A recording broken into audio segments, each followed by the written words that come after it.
প্রতিদিনের মতো আজও এক রাতের রানীকে নিয়ে বাসার ভেতর প্রবেশ করলো মোমিন খান। বেডরুমের সামনে দাঁড়িয়ে দেখতে পেল মোমিন খানের স্ত্রী আসমা সিদ্দিকা। হুঙ্কার ছেড়ে বলল, দাঁড়াও। মোমিন খান লিমা দাঁড়িয়ে গেল। আসমা সিদ্দিকার সামনে এসে বলল, তুমি প্রতিদিন বাহির থেকে এক একটা মেয়ে নিয়ে এসে আনন্দ ফুর্তি করো, আমি তোমাকে কখনো বাধা দেই না, আজ এই মেয়েকে চলে যেতে বলো। মোমিন খান বলল, কেন? ও চলে যাবে কেন? কারণ তুমি ভুলে গেলেও আমার ছেলেরা ভোলেনি আজ আমাদের বিবাহ বার্ষিকী। ওরা ফোন করেছে, ওরা বাসায় আসতে পারে। আসলে আসবে, সমস্যা কোথায়? আমি গেস্ট রুমের দিকে যাচ্ছি। বরাবরের মতো আজও কেউ আসলে তুমি সামাল দিবে, কারণ তুমি আমার প্রিয়তমা বউ। বলে ফ্লাইং কিস দিয়ে লিমাকে নিয়ে গেস্ট রুমের দিকে চলে গেল। পেছন থেকে আসমা সিদ্দিকা অনেকবার ডাক দিল, কিন্তু মোমিন খান শুনল না। শেষ পর্যন্ত আসমা সিদ্দিকা হতাশ হয়ে দাঁড়িয়ে রইল, আর মনে মনে বলল, এত ছোট একটা মেয়ে কেন যে এই পেশায় এসেছে সেটাই বুঝতে পারছি না। মোমিন খান চরম উত্তেজনায় তাড়াহুড়ো করে লিমাকে বিছানায় শুইয়ে দিল। লালসার চোখে লিমার দিকে তাকিয়ে শার্ট খুলে লিমার উপর উঠতে যাবে, এমন সময় বুকে ব্যথা অনুভব করতে লাগলো। বুকে হাত দিয়ে আস্তে আস্তে বিছানার পাশে পড়ে গেল। লিমা ভয় পেয়ে তাড়াহুড়ো করে উঠে ভয়ে আতঙ্কে জামা কাপড় ঠিক করতে লাগলো। মোমিন খান বুকের ব্যথার কারণে ঠিকভাবে শ্বাস প্রশ্বাস করতে পারছে না,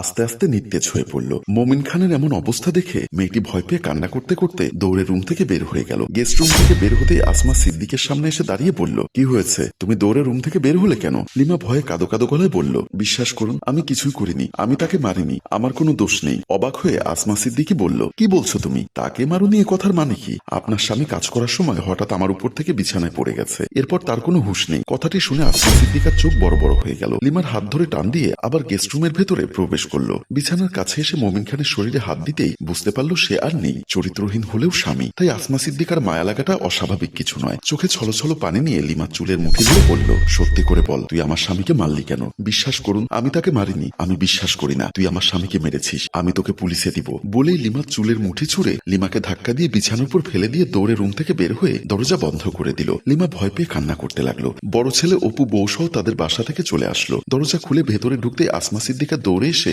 অপুকে জড়িয়ে ধরে কান্না করতে লাগলো। অপু বলল, আম্মা কি হয়েছে? কান্না করছো কেন? ছেলে আর ছেলের বউয়ের কাছে আসমা সিদ্দিকী সব ঘটনা খুলে বলল। অপুর স্ত্রী প্রিয়া বলল, ছি ছি ছি, লজ্জায় মাথা হেট হয়ে যাচ্ছে। এজন্যই আপনাদের সাথে আমরা থাকি না। মরার আগেও তোমার বাবা এমন কাজ করে মরল যা কারো কাছে বললে মান সম্মান যাবে। অপু বলল, এক রাতের রানীর কাছে আমার বাবার মৃত্যু হয়েছে, এটা বন্ধু বান্ধব জানলে সোসাইটিতে আমি মুখ দেখাতে পারবো না। আসমা সিদ্দিকা ছেলে আর ছেলের বউয়ের কথা শুনে উত্তেজিত হয়ে বলল, তোর বাবা মারা গেছে, তোর জন্মদাতা মারা গেছে, আর তুই কিনা তোর সোসাইটি নিয়ে ভাবছিস? ভালো হোক মন্দ হোক সে তোর বাবা। ছেলে হিসাবে বাবার লাশটা দাফন কাফন করা তো তোর দায়িত্ব। আচ্ছা এত কথা বলো না, চলো তো দেখি কিভাবে কি হলো। বলে সবাই গেস্ট রুমের দিকে পা বাড়ালো। লিমা তখনও কান্না করছিল।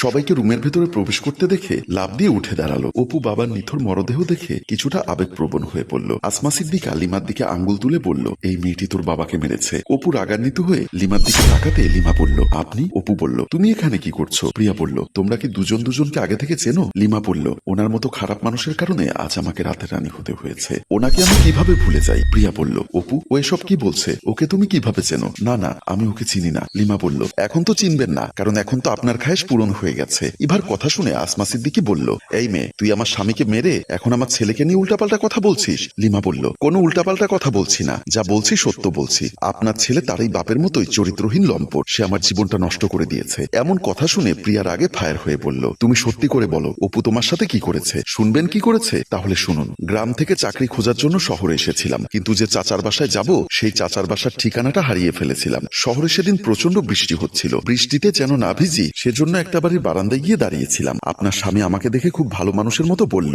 আমার বাসায় ছোট বোন আছে, চলো আমার বাসায় চলো, ওর সাথে কিছু সময় গল্প করে বৃষ্টি কমলে তারপর তুমি চলে যেও। তার কথা বিশ্বাস করে তার সাথে একটা বাসায় আসলাম। বাসার ভেতর প্রবেশ করে দেখলাম সাইফুল নামের একটা ছেলে। সাইফুল আমার পা থেকে মাথা পর্যন্ত দেখে কেমন জানি ভিন্ন রকম ভঙ্গিমা করছিল। তার চাহনিতে আমার বিরক্ত লাগছিল। আপনার স্বামীও আমার দিকে তাকিয়ে মুচকি মুচকি হাসছিল। আমি বাসার চতুর্দিকে তাকিয়ে দেখলাম কোনো মেয়ে নেই। আমি বললাম, আপনার বোন কোন রুমে থাকে? আপনার স্বামী বলল, ঠিক নাক বরাবর ওই রুমটাতে তুমি যাও, ওই রুমে আমার বোন আছে। আমি আপনার স্বামীর কথা বিশ্বাস করে ওই রুম বরাবর চলে গেলাম। একবার পেছন ফিরে দেখলাম আপনার স্বামী আর ওই লোকটি দুজন দুজনার সাথে কি যেন কানাকাটি করছে আর মুচকি মুচকি হাসছে। আমি ওই রুমটির ভেতরে ঢুকে চতুর্দিকে তাকাচ্ছিলাম, কিন্তু কোথাও কাউকে দেখতে পাচ্ছিলাম না। এমন সময় আপনার স্বামী ওই রুমের ভেতরে প্রবেশ করলো। আমি চমকে উঠলাম, জানতে চাইলাম, আপনার বোন কোথায়? আপনার স্বামী আমার দিকে কামনার চোখে তাকিয়ে হাসতে হাসতে বলল, এই বৃষ্টি ভেজা রাতে আমার বোনকে খুঁজি কি লাভ? তুমি আমাকে খোঁজো, আমি তোমাকে খুঁজি। আমি তার হাবভাব দেখে বুঝতে পারলাম আমি ফাঁদে পা দিয়েছি। সে আস্তে আস্তে আমার দিকে এগিয়ে আসছে। আমি নিজের ইজ্জত বাঁচাতে দুহাত জোর করে তার কাছে অনুনয় বিনয় করতে লাগলাম, কিন্তু তিনি আমার কথা শুনলেন না। আমাকে ধাক্কা দিয়ে বিছানার উপর ফেলে দিল। আমি কান্না করতে করতে আবার অনুনয় বিনয় করতে লাগলাম, কিন্তু আপনার অমানুষ মানুষ স্বামীর কানে আমার কান্না পৌঁছায়নি। তারপর দুই বন্ধু সারা রাত ধরে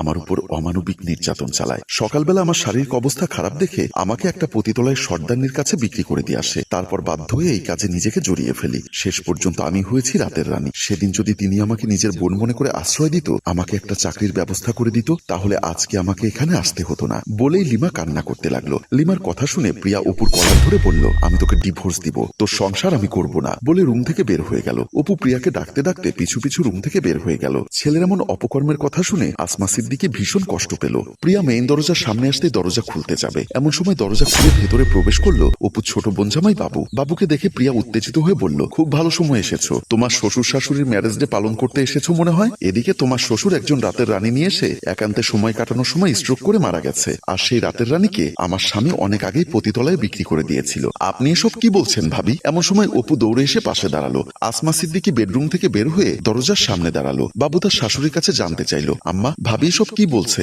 আয়েশা সিদ্দিকী কান্না করতে করতে বলল, বৌমা যা বলেছে সব সত্য।